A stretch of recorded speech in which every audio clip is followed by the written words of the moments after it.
Hey minions, welcome to Crank It Up. I'm Jim Price, and on this episode of King of the Hill, I want to talk about Killer Queen of the Giant Ants. With Avengers Endgame coming out on Friday, there are numerous theories that Ant-Man will be a key to defeating Thanos, so I'm creating this video to give Thanos as much of a heads up as possible, because in my opinion, Thanos did nothing wrong. The Killer Queen has below average printed power, but a powerful talent. If you played another minion here this turn, place a +1 power counter on this minion and that minion. I've said numerous times how much I like giant ants, but I'll be honest, the Killer Queen is hard to use. The talent has great potential. You could add 2 counters per turn, but it's so hard to activate and activate frequently, and it's because this card has power creep written all over it. Let's look at the specifics of the talent. If you played another minion here this turn, you can place the counters. The giant ants do not have any extra plays, and the Killer Queen cannot activate herself. This means that you need to play the Killer Queen first. To illustrate the power creep, let's start with an empty base in a 2-player game.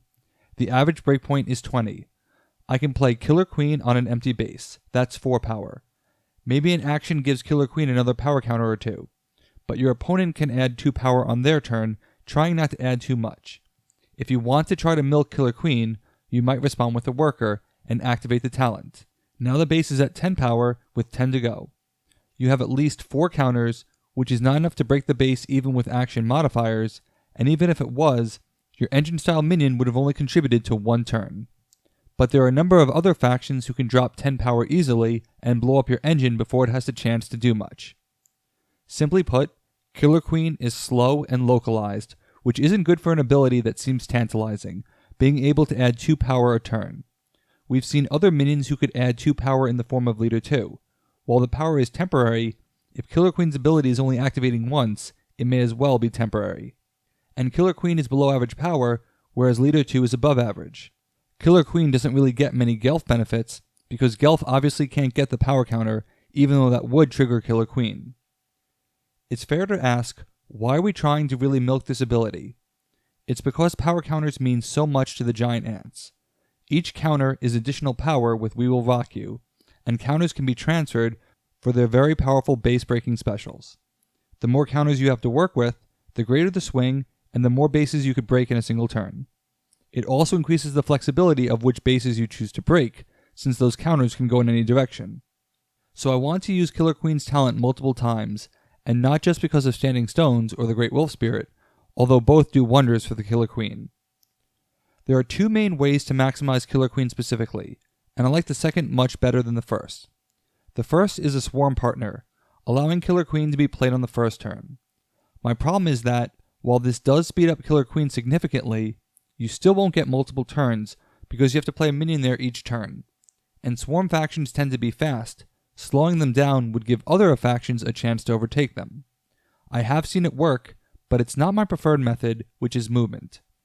Killer Queen requires that minions be played on the same base every turn, but they don't have to stay there. And this turns out to be the perfect balance between farming the ability and avoiding power creep. Take, for example, the Mounties. They have several ways to move minions around. Dudley becomes a 4 that can be sent to any base in close contention. HQ can act like a Zeppelin, sending a minion off the Killer Queen base anywhere. You can even move the Killer Queen if you need to pivot to a different base, playing the minion there after and activating the talent then. Northern Mover also provides a great deal of movement. This allows Killer Queen to have time to produce 2 counters per turn, while preventing any base from scoring quickly, allowing time for the big play to occur.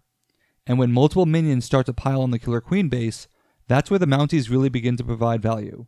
Speaking of Zeppelin, the Steampunks can do exactly the same thing.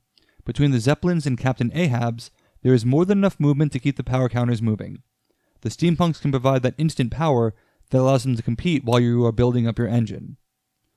The Tornadoes also have the self-movement to make this work. Better yet, they have the specials to deal with the power creep. If you combine the Giant Ant specials with the Tornado specials, you have extreme last-minute manipulation that can do almost anything you want. The Twisters can move themselves off, as can Cyclones. The Monster Tornado can pull a minion off the base before they are powered up. You have plenty of actions that can do the same, and they have antagonistic movement to keep everyone else off your Killer Queen base as well. If you cannot move yourself, you may as well move your opponents. The Sumos are a great fit because they can push their opponents off the Killer Queen base. If the minion you play is a third tier, you solve the minion play and the opponent presence problem with a single card, while also drawing a card which the giant ants love. If an opponent tries to swarm on that base, you can send them into a base where that power can work to your advantage. And because both factions provide extreme power counters, milking the Killer Queen can make sense as you can create a very big play moving those counters around, netting more than one base. I've been focusing on movement because it helps you delay the game and give you more time, but there are other ways to delay the game if we get creative. Taunter is a great candidate because it should result in close to a zero-sum gain. Taunter increases your power by 2, and Killer Queen increases it by 2, but the monster should add at least 2, most likely 3 or more. Even better, because of how Killer Queen is worded, you can even activate her talent when you play monsters on the base. Unless the base plays the monster, you get credit for playing it, so you actually did play another minion on that base, and that would increase the breakpoint further. This isn't as crazy as it seems, because the warriors can destroy monsters, and those power counters can still get transferred to death on 6 legs. Monsters are minions, and they do go to the discard pile.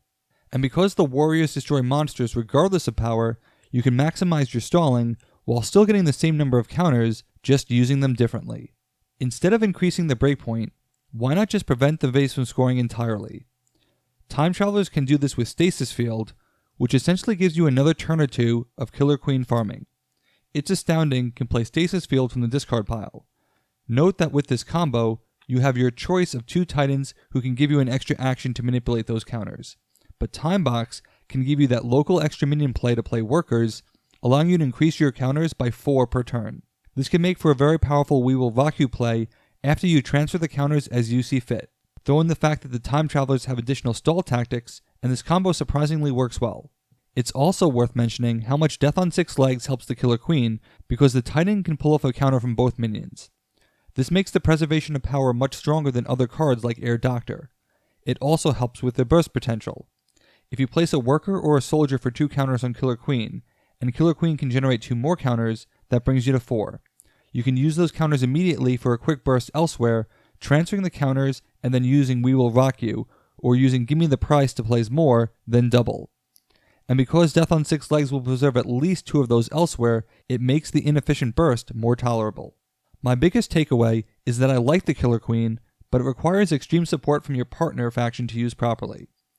I wouldn't say that the Killer Queen is absolutely vital to their strategy, because the giant ants want counters and will take them any way they can get them. The Killer Queen is just one way to get them, one that is regrettably a bit slower. The minion is caught in an odd place between long-term engine and single base breaker, which is why I feel it's hard to use. But with a movement engine or a stall tactic, you can rack up power counters quickly, and Killer Queen has the potential to overtake the rate of counter creation of comparable minions. What do you think of the Killer Queen? Let me know in the comments. That's it for this week. Thanks for watching. Be sure to like and subscribe. Let's shut it down.